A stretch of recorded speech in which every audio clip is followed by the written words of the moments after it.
possible. I think it is. I've heard from many others that he is a DJ in his own world, and that when you go to Mar-a-Lago or Bedminster, a lot of times he'll say, hey, let me do my playlist, and he'll play music for people. He loves music. He recognizes that, like what he does, music unites us. It doesn't matter what your background. When we hear good music, we're happy, we're joyous, we share an experience. And so, to your point about the rally, I find that the rallies are like going to your favorite concert, but you get to hear a little bit of everything, and you get to be as loud and as excited and enthusiastic as you choose to be. And I think this is what the founders really envisioned. Yes. You know, when they signed that Declaration of Independence in this very city, July 4th, 1776, about to celebrate that beautiful milestone. It was probably just as hot then with the windows shut and no air conditioning, because they had to do what they were doing in somewhat of secrecy. And I love the line, too, when you think about there was a gentleman reached out to Benjamin Franklin after they signed the Declaration of Independence, asking, Mr. Franklin, what did you give us? What government did you give us? And he said, sir, a republic, if you can keep it. And I think we are in a situation right now is, you know, debatably, we're in a post-constitutional era. And Donald Trump, President Trump, seems to be that man who wants to address these issues to make sure that the federal government and common sense is working for the American people. Well said. And, you know, when you say a republic, remember, we are a republic. We keep hearing this talking point about a threat to democracy. There is no threat to democracy when you are on a really just reunite your republic. That's what I feel like is happening here. And that's why media is so important to cover these things. It's the only profession covered in the U.S. Constitution under the First Amendment. And when you look at what President Trump has said, take him at his word. What's our retribution? What journalists have asked him, what process are you going to take? What is the retribution? He answers with our success, the ballot box. A measured man for such trying times as this. My goodness, you know, I think about every time I go to complain about something, whether it's I'm tired or I had a long day, I truly do, I think about President Trump.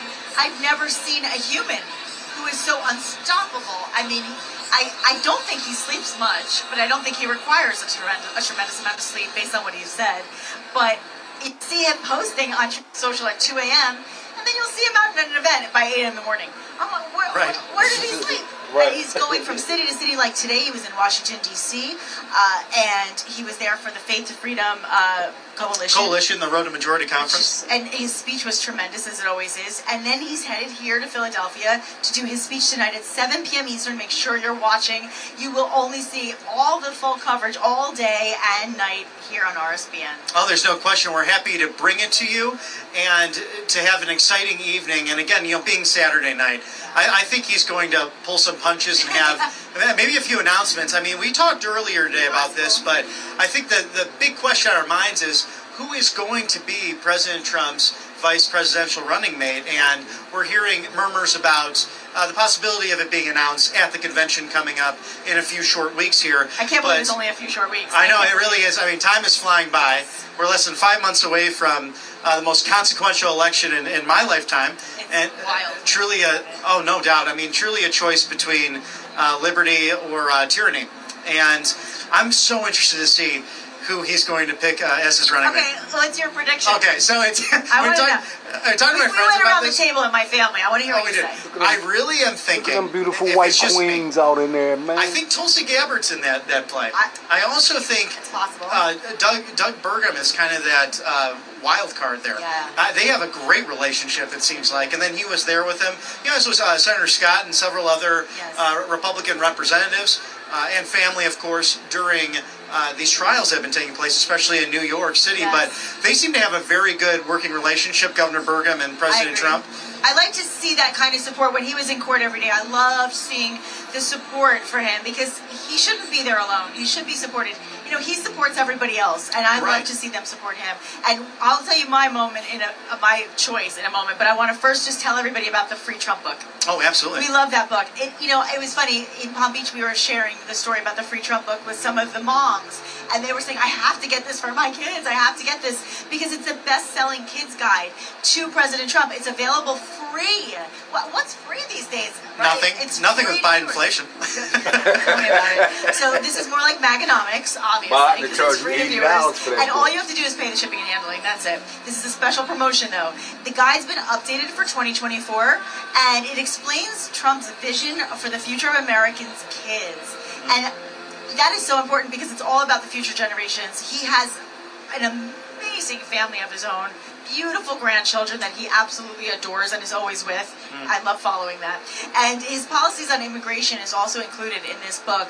It's not surprising, you guys know, we know that crime and drugs are so prevalent right now. They're getting worse, and America is literally under siege by illegal immigrants just pouring into America and to our borders. So, you know, we can thank Biden's immigration policies and the cancellation of Trump's policies for that. But, you know, when we think about what happened with Lincoln Riley, and we think about so many others, we need to see a change, but we need to understand the Trump policies. Oh, and I hear a lot of USA chants. Non-stop energy. Non-stop. All day. But I do want to say, if you want this book, it's easy to do. Just go, this is it, freetrumpbook.com. freetrumpbook.com. And then you know you're getting the Trump book free. freetrumpbook.com. Oh, thank you for that, Nikki. Even some of the younger members of my family, I think, might have that as a Christmas present coming up, or maybe something beforehand, because it's really crucial and key. A lot of people ask, what should I do? And we mentioned this outside, but first of all, raise a good family. Yes. And second of all, run for school board, get involved in your community. Yeah. I guarantee people in this room have been very involved in Philadelphia and the surrounding areas. We got to talk to a few of them today, and now they are ready, willing, and able, anticipating their president to address them tonight with the USA chants, some new slogans, new flags I'm seeing. Some Brandon chants. Right, so there are a few Brandons. I don't know about you, but I'm hearing it. But, you know, this is the thing. That's as dark as it gets, and it's not even dark. It's funny, really. But there's so much positivity.